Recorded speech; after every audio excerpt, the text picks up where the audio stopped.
Good morning, good morning. Welcome to our Talks and Anthony. Today we're going to have a insightful conversation. For those that are new to the channel, we make mental health conversations and content that's going to be beneficial to your personal development in addition to your well-being. However, in today's conversation, we're going to be talking about how trauma affects mental health, healing from past experience. I want to be able to take in consideration that trauma is not something that just happened to you. It's something that lives in your life, your body, right? In addition to your emotions, whether you experience abuse, loss, violence, or neglect, these impacts long-term effects in regards to, your life. And we got to be able to take in consideration that trauma doesn't just define you. In this video, we're going to be able to navigate through, the effects of trauma in regards to mental health and to be able to kind of reclaim your life in regards to, like I said, just because something happens to you in regards to an experience in your life, it doesn't define you. You're still able to improve. You're still able to get that support and get yourself back on track to getting your needs met, right? So don't get it twisted, but like I said, we want to be able to really understand that trauma definitely has an impact on our mental health, and our past experiences kind of can cause us to kind of not reach our for potential by not, like I said, recognizing the trauma. So stick with me, grow with me, and we're going to be able to learn throughout this video, right? But in regards to our next segment, we're going to be able to talk about, right, what is trauma and how does it even work off rip, right? So there's different types of trauma, right? So we have acute trauma, right? So a single intense event. So it could be, for instance, an accident or assault. We have chronic trauma, which is outgoing exposure, right? So we have domestic violence, we have poverty. We have complex trauma. So we have repeat interpersonal trauma, especially during early development. So we got to take into consideration our childhood. There's different things that may have happened, right? That family dynamic, right? So we got to be able to talk about that trauma, that aspect as well. We have the trauma responses, where we have the fight, flight, freeze, or fawn. Response to different types of ways that, how we respond to our trauma.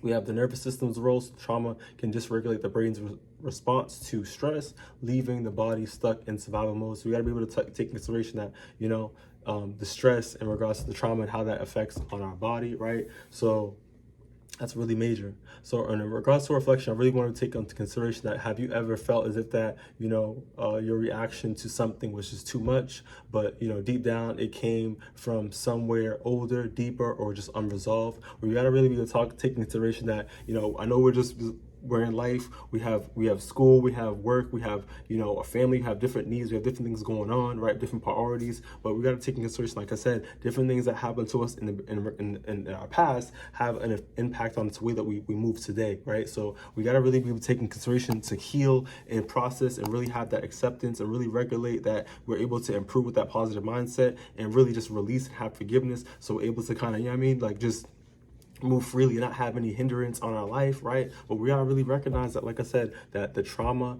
was there, these things did happen, and we gotta regulate that and recognize that, that for us to be able to move forward. But in regards to just moving forward, I want us to take in consideration in regards to how trauma shapes mental health, right? So, in regards to our key concept, trauma can lead to PTSD, anxiety disorders, depression, disassociation, substance use as self-medication, and we also have cognitive impact. Trauma can lead to distorted self-beliefs. I'm not safe, I'm broken, I can't trust no one. So there's different ways that, in regards to our mind, how we able to navigate through trauma and how it impacts us, and we don't want to be, dealing with nobody.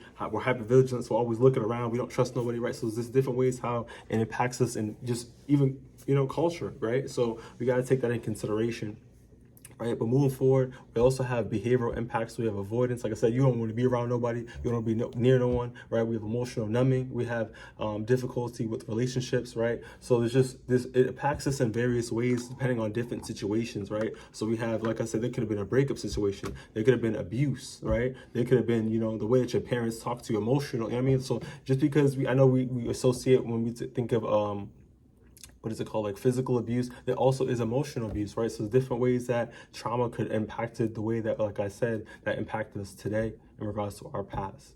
So, a quote that I really want to take in consideration is, trauma is not what happened to you, it's what happens inside you as a result of what happened to you, right?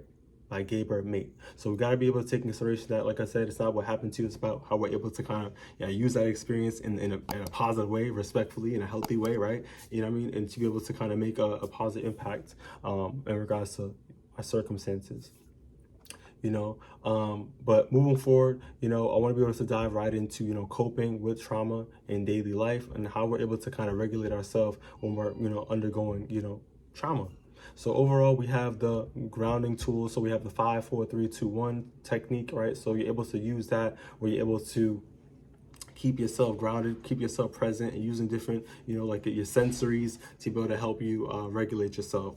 Next, we also have using cold water or deep breathing to be able to return to the present. One thing I do too, sometimes I feel like, for instance, you're at work, whatever, goes to the bathroom, wash your hands. Hopefully with that warm water, clean water, hot water, and you're doing your thing, but you also could use cold water to kind of get your body back, Splash it on your face if necessary, or just keep it on your hands running, and then you're able to kind of get yourself back. So these are good things to kind of keep you present. You're here, look at yourself in the mirror, talk affirmations of your life, you're doing the best that you can, we also have another concept in regards to emotional safeties, right? So you're going to be able to, create routines in safe spaces where you're able to, like I said, help yourself and feel comfortable as you're navigating through trauma, right? So get away from the wrong people.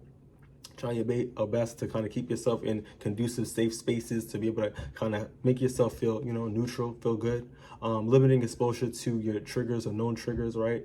To be able to kind of keep yourself at a conducive level. Moving forward, we also have healthy coping strategies. Like I said, something that's really major off rip is that personal development, which you're really going to see progress in is that journaling, right? You're able to really get your emotions, get your feelings out, and on a consistent note.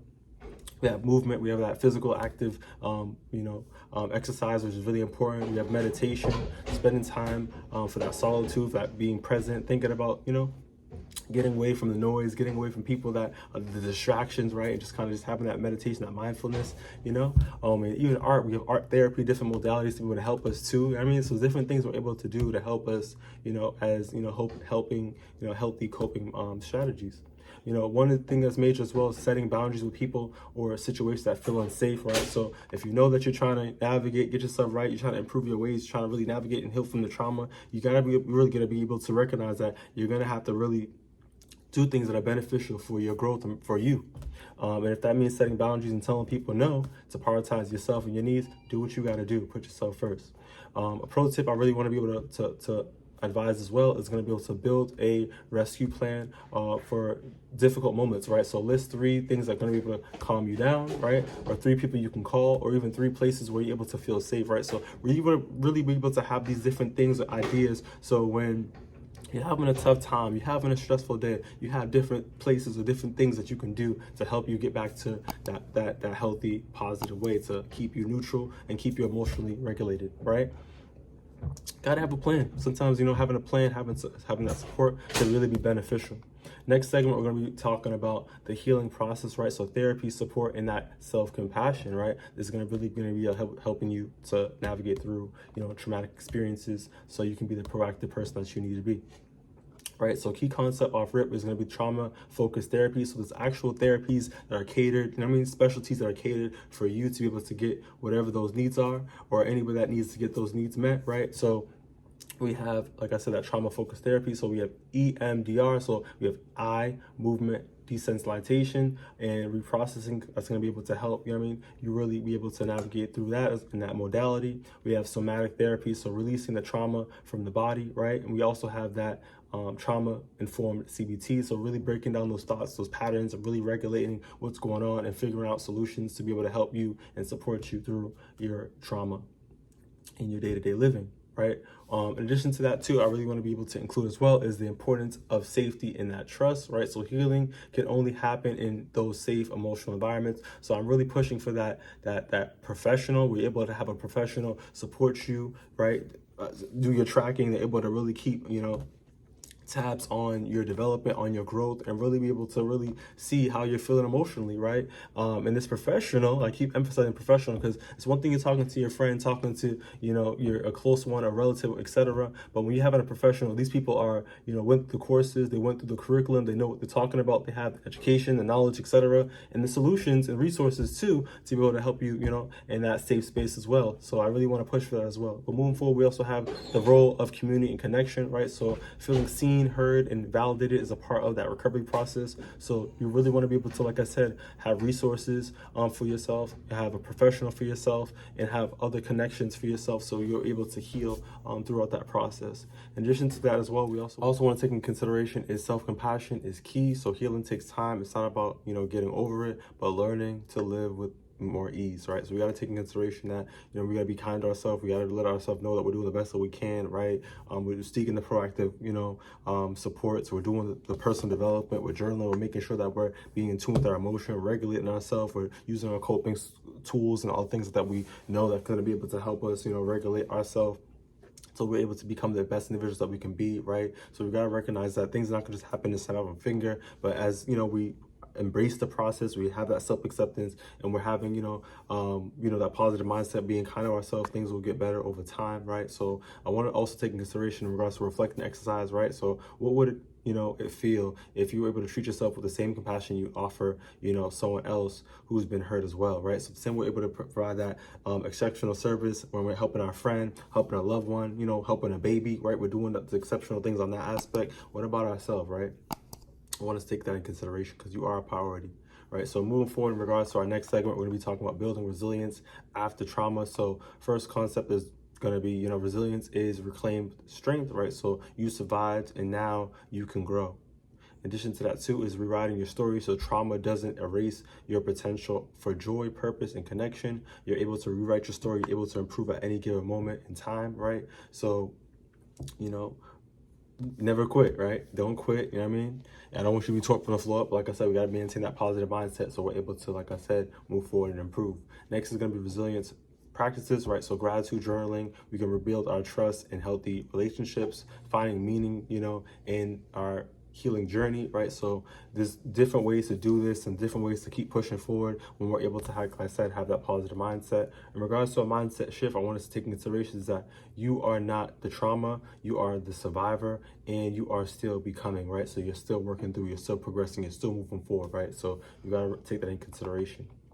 So coming to a close, I want us to take in consideration that you deserve to heal. You are, someone that is worthy, you are special, you're divine, right? And like I said from the beginning, from the jump, is that just because you had an experience that happened to you, we're still able to navigate through. It doesn't define you in that aspect. But trauma can feel as if that, took pieces of you, but healing can also reclaim them, right? There are no right time, there's no right path. This is just a journey. This is just, steps moving forward for you able to, get to where you need to be. But we also got to take in consideration is, move small, and small, powerful steps are able to, like I said, move us towards that big picture to get to where we want to be. You're not alone. Across to focus on yourself, focus on your trauma, focus on, that forgiveness and releasing all that from the past is going to be able to help you get to that peace of mind, in addition to having you have that worthiness of that healing, right? So if you found this video was beneficial,